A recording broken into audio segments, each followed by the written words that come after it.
Session title, Individual Perspective on Effectiveness in Child Welfare, a conversation with agency leadership.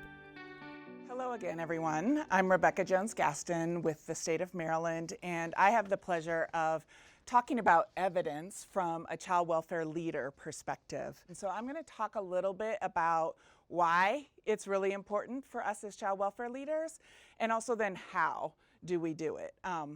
So we get lots of questions all the time as a child welfare leader at all levels from all sorts of folks who want to know what we're doing, why we're doing it, how we're doing it, or why can't we do something different.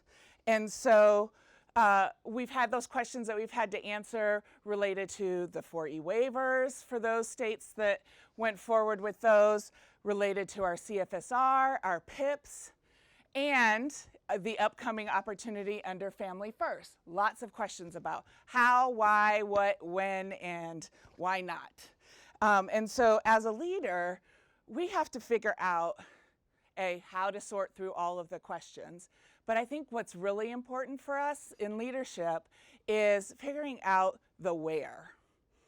And that leads me to be thinking about data, evidence, information as a story.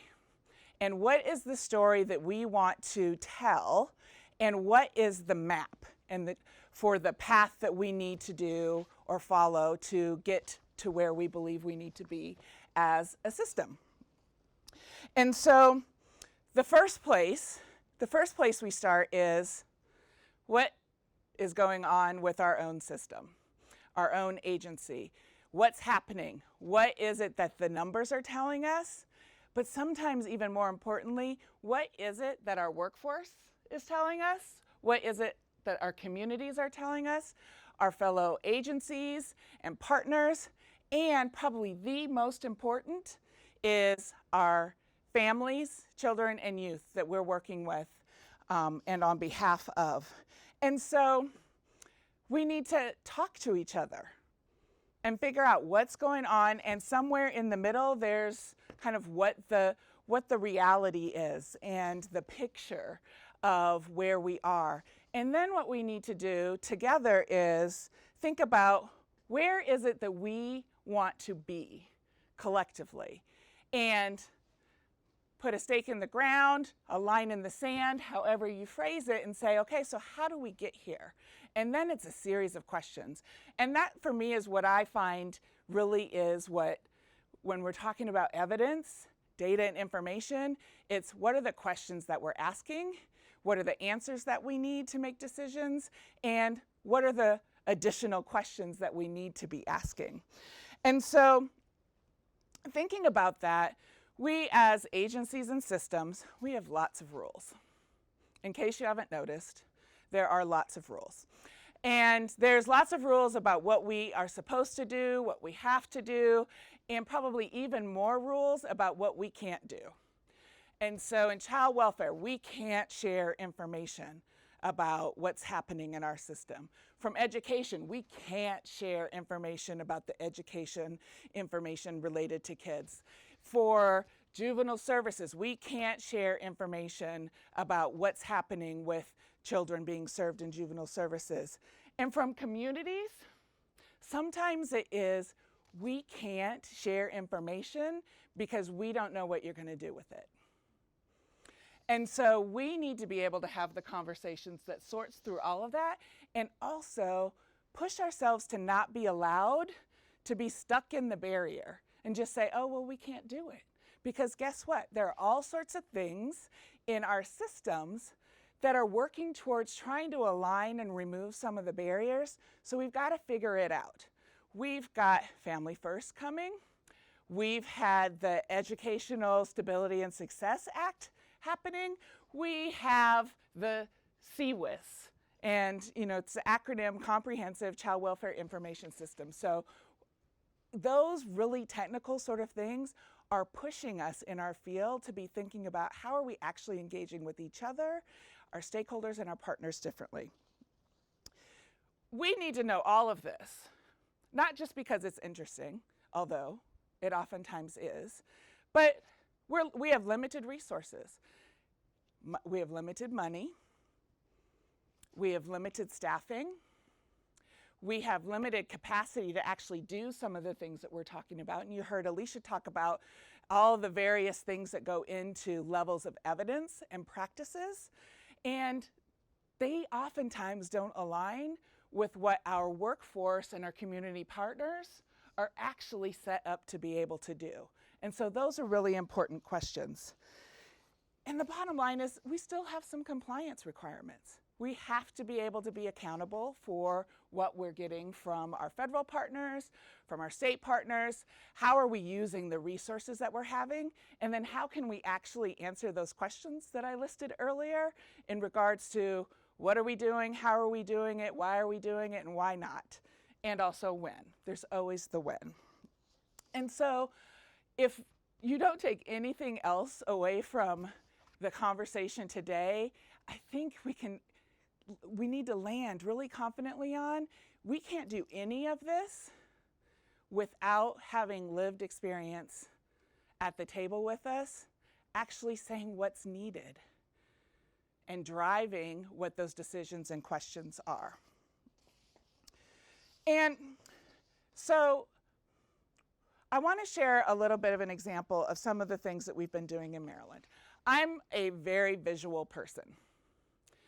I actually like data. I don't like to have to be the one to do the math or all the analysis, but I love this concept of data and evidence and the questions that it raises. And so my team has been actually very gracious in figuring out that Rebecca needs pictures. So I probably wouldn't have said at the beginning of my career that I was going to be this far along in my career and say, I need storybooks. I need a picture book to be able to tell a story. But that really is ultimately how you create some shared understanding about what the evidence is telling us to do, what we're doing, and where we're going. And so they create pictures that can have arrows going up, arrows going down, and figuring out, is it good that it's going up? Or do we want that arrow to go down? Being able to have those questions, not just at the leader of the agency level, but with all leaders within all of your staff and team members within the organization. And again, most importantly, talking with the people that we're partnering with and those that we are serving. And sometimes that means we are saying, yeah, we're not really doing this as well. Because guess what we do know about foster care? We know at an aggregate, it doesn't work. So we talk about adding evidence-based practices, evidence-based interventions, but the one thing we do know, foster care doesn't work. So the quandary we have as agency leaders is, okay, so I'm leading an organization doing something that we know doesn't work. How do I get to doing something that does work? And that means we're going to have to partner with other organizations. And I think actually partner with folks that have nothing to do with child welfare. The corporate world has all sorts of ways of looking at intervention strategies, change strategies, and transformation. The medical field. But also, we can't lose sight of the important pieces that Brenda shared with us, is that we know that much of the evidence that we rely on every day is actually built from information gathered about people that don't actually look like most of the families in the communities that we're serving. That's probably why foster care doesn't work. We're applying a science and evidence to something that it wasn't actually intended to cure. So we have to revisit in some ways what our questions are and thinking differently about how we are actually going to push ourselves outside of the boundaries of some of the science and some of the parameters that our systems have built and really be able to look differently. Now let's be clear. I'm not saying let's throw evidence-based practices out the window. That's not what I'm saying at all. But let's know what the limitations are and ask the questions, put some things in place, and partner around evidence building and accept a definition of evidence that isn't just, have we done a comparison? Have we done a blind study?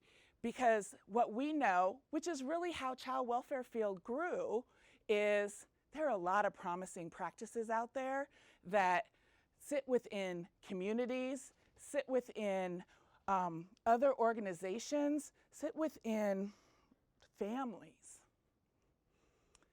in a way that actually has impact and change that we just haven't figured out how to put a data set to, but is really powerful and impactful. So looking for ways for how we, as we get better at being able to say what we're doing is actually expected to have an impact, we need to do that. But we also need to think about where are our gaps and what is it that we need to build, and how do we not intentionally or unintentionally set ourselves up to be limiting what the possibilities are for what we can actually do to help and support the communities. Because last I checked, children don't live on their own. I have evidence in my house of that. Families don't live in single homes in any shape or form by themselves without others around them. And communities, there's not just one community in the world. There's multiple communities. And so our work, our evidence, our decisions have to actually represent the fact that there's all this interconnectedness and interdependency and opportunities for us to continue to grow and learn in our field by using what we've learned and figuring out how do we continue to learn in ways that we've been limited before. Logo for the Child Welfare Virtual Expo. Child Welfare Virtual Expo. This video was developed for the Child Welfare Virtual Expo by the Capacity Building Center for States and is sponsored by the Children's Bureau. Its content does not necessarily reflect the views and policies of the Children's Bureau.